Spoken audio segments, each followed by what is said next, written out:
on Ag is brought to you by Terry County Tractor.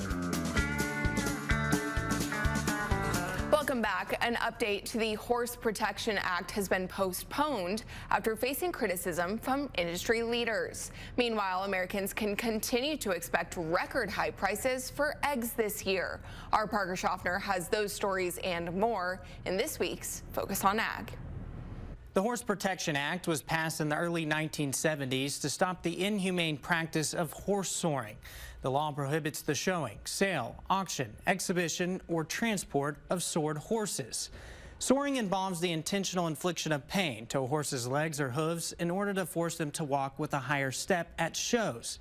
This is typically done by applying blistering agents like mustard oil, diesel fuel, and kerosene to the horse's limbs, causing extreme pain and suffering. In an effort to further crack down on this illegal practice, the USDA published a new final rule that was set to take effect February 1st. Under the new rule, event organizers would have to give the USDA advance notice and have government-approved inspectors on site during events. Failure to hire an inspector could result in penalties if any violations of the HPA is found at their show.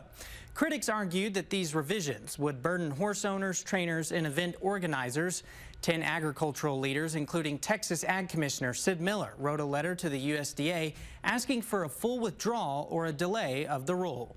It's so far-reaching. It's really, I think the emphasis behind it is to put people out of the equine industry.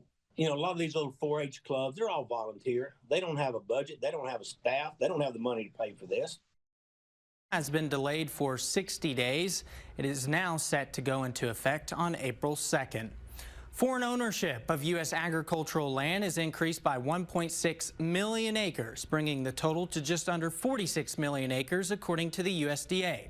Here in Texas, foreign ownership is at about 5.3 million acres, or 3.41%, slightly higher than the national average. Canada, the Netherlands, Sweden, and Germany account for about 50% of Texas ag land owned by foreign investors. Currently, much of the investments in the U.S. are tied to timber and renewable energy.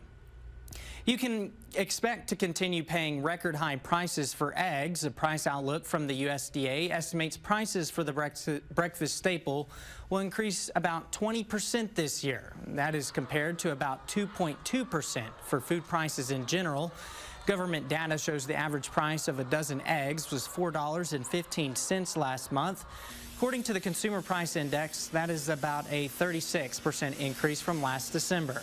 The high price is being driven by the ongoing bird flu outbreak as well as inflation. Well, that's all for this week's Focus on Ag. I'm Parker Schaffner.